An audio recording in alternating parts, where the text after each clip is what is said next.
Hello दोस्तों, मैं लखपत कुमार आपका यूपीएससी फाइटर 100 में बहुत बहुत स्वागत करता हूं। दोस्तों, आज हम बात करेंगे भारतीय संविधान के बारे में। तो दोस्तों, भारतीय संविधान के बारे में बात करने से पहले हम पिछली क्लास के बारे में जान लेते हैं। पिछली क्लास में दोस्तों हमने भारतीय स्वतंत्रता अधिनियम 1947 के बारे में पढ़ा था। आज हम बात करेंगे संविधान सभा एवं संविधान निर्माण की प्रक्रिया। दोस्तों, संविधान सभा किस प्रकार बनी थी हमारी, और संविधान निर्माण की प्रक्रिया हमारी किस प्रकार रही थी, दोस्तों उसके बारे में बात करेंगे। तो दोस्तों, संविधान सभा की बात करते हैं सबसे पहले। तो उसमें भारत में संविधान सभा के गठन का विचार सर्वप्रथम 1934 में वामपंथी नेता एम एन राय के द्वारा रखा गया। तो दोस्तों, इसका मतलब समझना चाहिए हमें कि भारत में सबसे पहले किसके मन में विचार आया, तो वो थे एम एन राय। इनका नाम था, पूरा नाम मानवेंद्र मानवेंद्र नाथ राय। ठीक है दोस्तों, इनका नाम ये पूरा नाम था।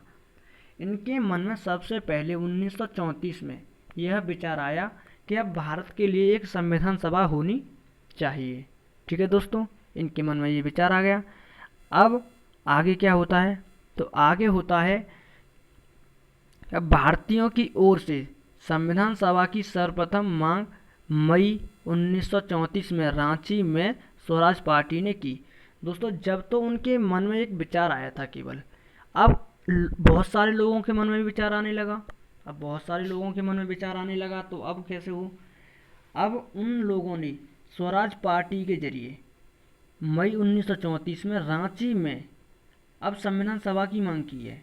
ठीक है दोस्तों, अब वो संविधान सभा की मांग सभी लोग, भारतीय लोग भी करने लगे हैं। अब इससे आगे अब क्या हो रहा है, इससे आगे होगा 1935 में राष्ट्रीय कांग्रेस द्वारा संविधान सभा के निर्माण की आधिकारिक मांग के बाद 1938 में पंडित जवाहरलाल नेहरू ने भारत के संविधान निर्माण हेतु वयस्क मताधिकार की बात कही। ठीक है दोस्तों, अब इसमें का मतलब समझना चाहिए हमें। 1935 में भारतीय राष्ट्रीय कांग्रेस ने संविधान सभा की मांग की थी। ठीक है, अब उस मांग के जस्ट बाद ही 1938 में पंडित जवाहरलाल नेहरू ने मांग की कि अब जो भारत के लिए संविधान सभा हो, वो वयस्क मताधिकार के अनुसार चयनित होनी चाहिए, यानी चुनी होनी चाहिए। दोस्तों, वयस्क मताधिकार का मतलब क्या होता है, अभी तुमने अपने यहाँ पर देखा होगा। वयस्क मताधिकार का मतलब क्या होता है, अगर कोई व्यक्ति वोट करता है, कब करता है, जब वो 18 वर्ष का हो। मतलब हमारे यहाँ पर वयस्क मताधिकार कितना है, 18 वर्ष। ठीक है दोस्तों, याद रखना है। उस टाइम कितना था, वो था 21 ईयर्स। जो व्यक्ति 21 वर्ष का होगा वो वहाँ पर इलेक्शंस में भाग ले सकता है। ठीक है दोस्तों, इस प्रकार था। नेक्स्ट बात करते हैं। तो नेक्स्ट है, नेहरू जी की इस मांग को ब्रिटिश सरकार ने सैद्धांतिक रूप से मान लिया और वही प्रस्ताव सन 1940 में अगस्त प्रस्ताव के नाम से जाना जाता है। दोस्तों, ये अगस्त प्रस्ताव, इसका पूरी तारीख की बात की जाए तो 8 अगस्त 1940। ठीक है दोस्तों, इसकी पूरी डेट अगर पूछे कोई तो वो है 8 अगस्त 1940। इसे अगस्त प्रस्ताव के नाम से, इसमें दोस्तों मान लिया गया कि चलो ठीक है, वयस्क मताधिकार के अनुसार हम तुम्हें एक संविधान सभा देंगे। ठीक है दोस्तों, अब ये अगस्त प्रस्ताव का और भी रोल होता है। अब क्या होता है, इसके मुस्लिम समुदाय के लिए विशेष ज़्यादा इससे लाभ मिलता है उन्हें।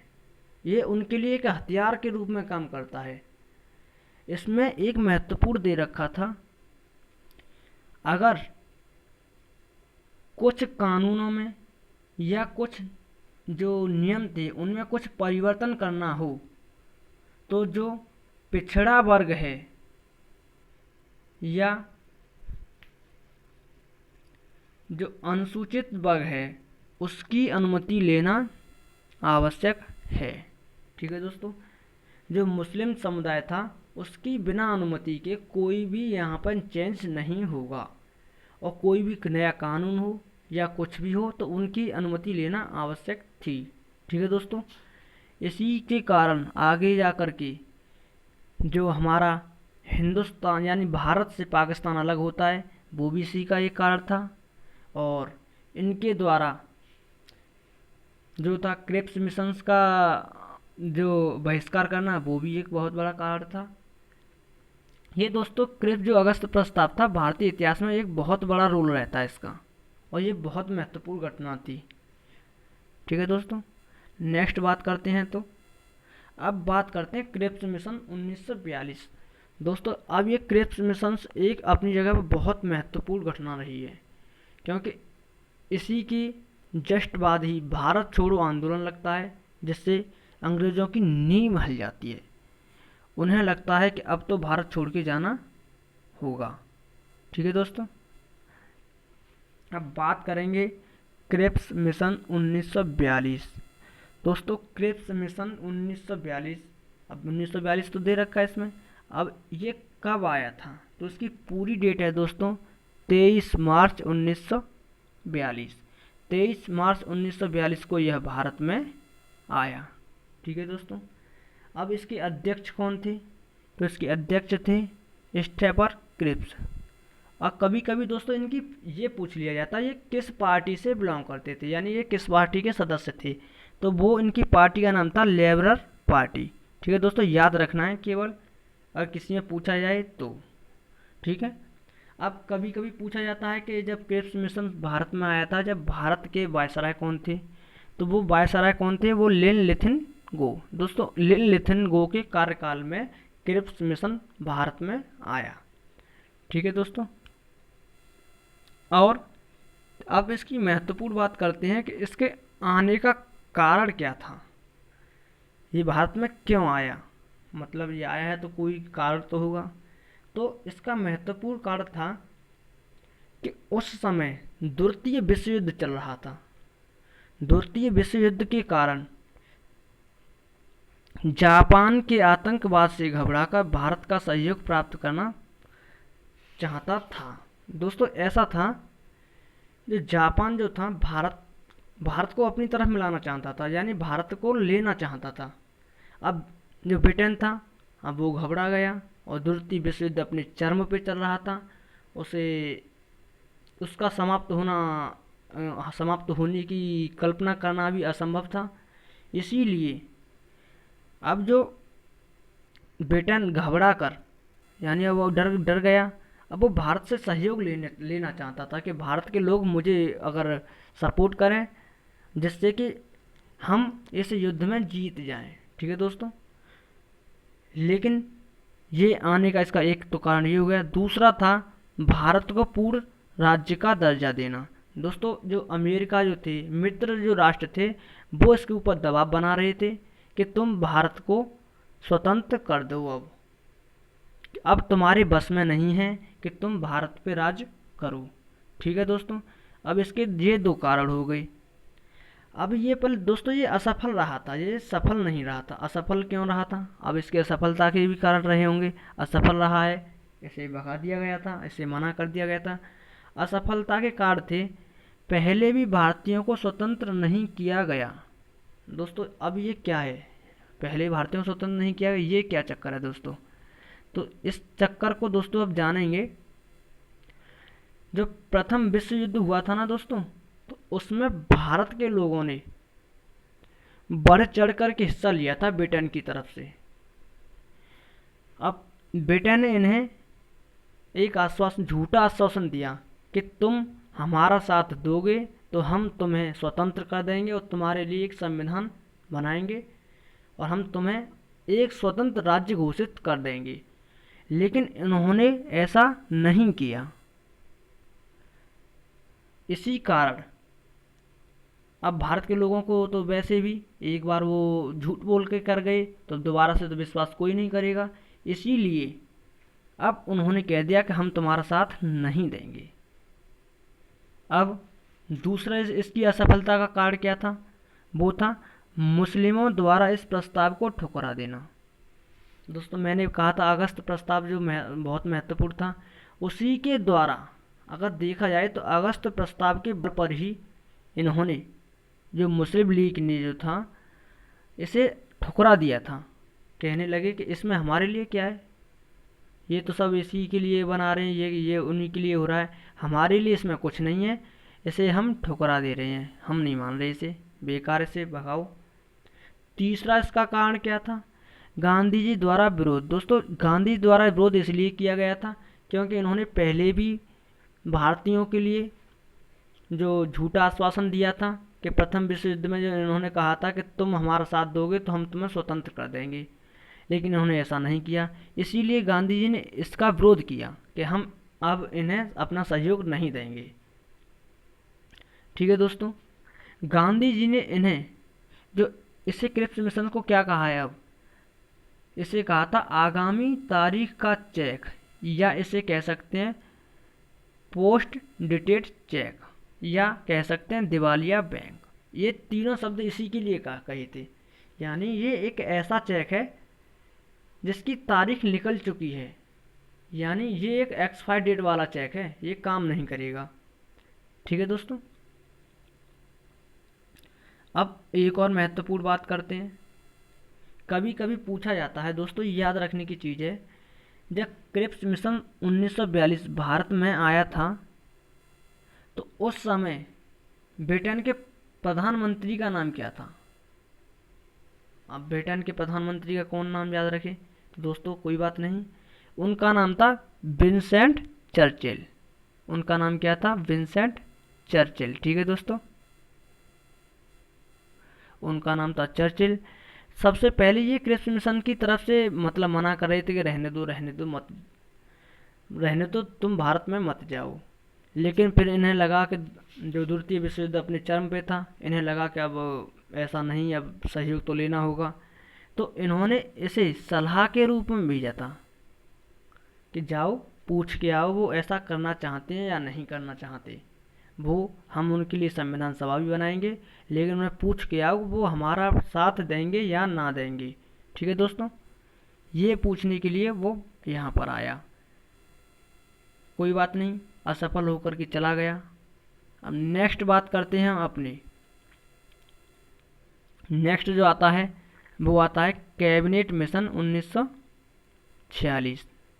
ठीक है दोस्तों, कैबिनेट मिशन 1946 की महत्वपूर्ण विशेषता रही है। इसका भी जो हमारा मॉडर्न इंडिया में बहुत बड़ा रोल होता है और हमारी पॉलिटी में भी बहुत बड़ा रोल होता है। इसी के द्वारा जो हमारी संविधान सभा का गठन होगा और किस प्रकार होगा वह हम देखते हैं। तो दोस्तों अब कैबिनेट मिशन जो था भारत में कब भेजा गया था, दोस्तों यह 15 जनवरी 1946 को तो भारत के लिए भेजा गया था, लेकिन पहुंचा कब था अपने भारत में, वो पहुंचा था 24 मार्च 1946 को। दोस्तों ये डेट याद रख लेनी है क्योंकि कभी कभी ये एग्ज़ाम में पूछी जाती हैं, क्योंकि डेट भी होती हैं कभी कभी हम भूल जाते हैं तो गलत लगा देते हैं। गलत का मतलब होता है कि हम एक नंबर पीछे हट गए। दोस्तों ऐसा नहीं होना चाहिए। और इसका मोस्ट इम्पोर्टेंट टॉपिक्स ये है कि इसके सदस्य तो अक्सर पूछे ही जाते हैं और ये पूछा जाता है इनमें से कौन नहीं था। उन्हें ये तो मालूम ये तीन तो थे ही हैं, लेकिन ये पूछा था इनमें से कौन नहीं था। चलो कोई बात नहीं, हम नाम बता रहे हैं इनके। पहले थे लॉर्ड पैथिक लॉरेंस, पहले सदस्य। इनके दोस्तों 3 सदस्य आए थे इसमें। पहले सदस्य थे लॉर्ड पैथिक लॉरेंस और दूसरे सदस्य थे सर स्टेफन क्रिप्स, जो क्रिप्स मिशन वाले थे वही। तीसरे जो थे एवी अलेक्जेंडर। दोस्तों इन तीनों का नाम याद रखना है क्योंकि ये हमारे लिए बहुत ज़रूरी है। जो दोस्तों कैबिनेट मिशन 1946 जो था इसे सबसे पहले भीमराव अम्बेडकर द्वारा स्वीकार कर लिया गया। भीमराव अम्बेडकर ने स्वीकार कर लिया। अब स्वीकार किया होगा तो कुछ शर्तें भी दी होंगी। दोस्तों शर्त थी कि 10 लाख जनसंख्या पर एक सदस्य चुना जाएगा। जैसे एक सदस्य 10 लाख लोगों का प्रतिनिधित्व करेगा। ठीक है दोस्तों, अब ये संविधान सभा के लिए 10 लाख लोगों पर एक सदस्य होगा। तो अब आगे बात करते हैं हम संविधान सभा के गठन की प्रक्रिया। अब दोस्तों संविधान सभा जो बन रही है वो किस प्रकार बन रही है। इन्होंने ये तो बता दिया कि 10 लाख की जनसंख्या पर एक सदस्य होगा, अब वो बने कैसे। तो दोस्तों जो ब्रिटिश नियंत्रण का जो क्षेत्र था उससे टोटल लोग जो थे 296 थे, तो ठीक है। और 93 लोग जो थे देसी रियासत जो थी वहाँ से थे, ठीक है दोस्तों। अब इसमें से इलेक्शन कितना हो रहा है, 292 पर होगा चुनाव, ठीक है दोस्तों। और 4 लोग रहेंगे चीफ कमिश्नरी वाले। अब ये चारों जो चीफ कमिश्नरियाँ हैं वो याद रखना है तुम्हारे लिए। एक थी कुर्रम, एक थी बलूचिस्तान, एक थी मांडवार और एक थी दिल्ली, ठीक है दोस्तों। ये चारों चीफ कमिश्नरियाँ हमें याद रखनी हैं, ठीक है। और हम आगे बात करते हैं। तो दोस्तों अब इनकी टोटल संख्या देखी जाए तो कितनी हो गई, 389 सदस्य। कभी कभी पूछा जाता है कि जो संविधान सभा में सबसे पहले इलेक्शंस के बाद कितने लोग उपस्थित थे, तो वो कितनी सीट लोग थे या कितनी सीटें थीं, तो वो थी 389 सीटें, ठीक है दोस्तों। अब 389 सीटें जो थीं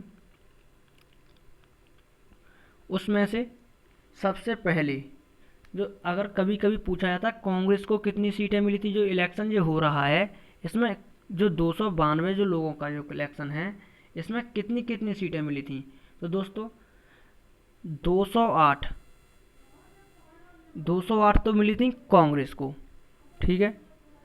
और 73 सीटें मिली थी मुस्लिम लीग को, ठीक है।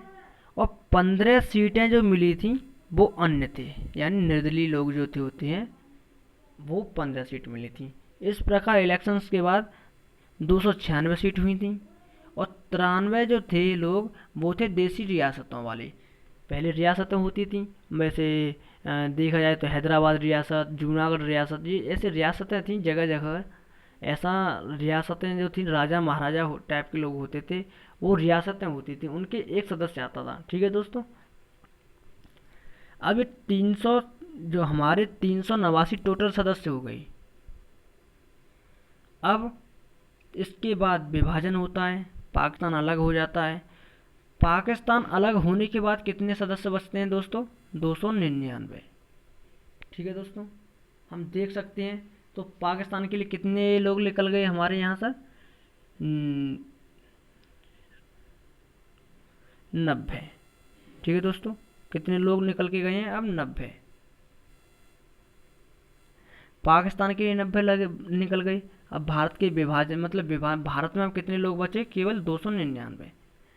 अब जब सबसे पहले 26 नवंबर 1949 जब हमारा भारतीय संविधान अंगीकृत किया जाता है, तब कितने लोगों ने उस पर सिग्नेचर किया, तो वो थे 284 लोगों ने, ठीक है दोस्तों। अब 284 लोगों ने क्यों किया, 299 सीटें हैं यहाँ पर, और बाकी कहाँ गई दोस्तों। बाकी लोग जो थे उन्होंने सिग्नेचर नहीं किया था। अब बाकी लोगों ने किन किन ने सिग्नेचर नहीं किया था, वो कौन थे, तो 2 लोग जम्मू कश्मीर के थे जिन्होंने सिग्नेचर नहीं किया था, 3 लोग जूनागढ़ के थे जिन्होंने सिग्नेचर नहीं किया था, और 10 लोग हैदराबाद के थे जिन्होंने सिग्नेचर नहीं किया था। तो टोटल मिलाकर 15 लोग जैसे थे जिन्होंने सिग्नेचर नहीं किए थे। अब सिग्नेचर क्यों नहीं किए, वो इनकी खुद की मर्जी रही, इन्होंने क्यों नहीं किए, ठीक है दोस्तों। इस प्रकार हमारा 284 सदस्यों की सिग्नेचर के बाद हमारा जो भारतीय संविधान था वो अंगीकृत हुआ। 26 हमने देखा होगा 26 नवंबर 1949 मिति मार्ग शुल्क सप्तमी संवत 2006, ठीक है दोस्तों, जब हमारा भारतीय संविधान बना दिया गया। अब दोस्तों अगली जो वीडियो में हम पढ़ेंगे वो कुछ इम्पोर्टेंट पॉइंट होंगे, और आगे हम जो पढ़ेंगे संविधान सभा के जो महत्वपूर्ण अधिवेशन हुए हैं उनके बारे में पढ़ेंगे, और जो संविधान सभा की प्रमुख बैठकें हुई हैं उनके बारे में हम नेक्स्ट वीडियो में पढ़ेंगे। दोस्तों अगर मेरी वीडियो पसंद आई हो तो लाइक और सब्सक्राइब करना ना भूलें, और बेल आइकन को ज़रूर दबाएं। दोस्तों अपना ख्याल रखें, मिलते हैं अगली वीडियो में, जब तक के लिए धन्यवाद।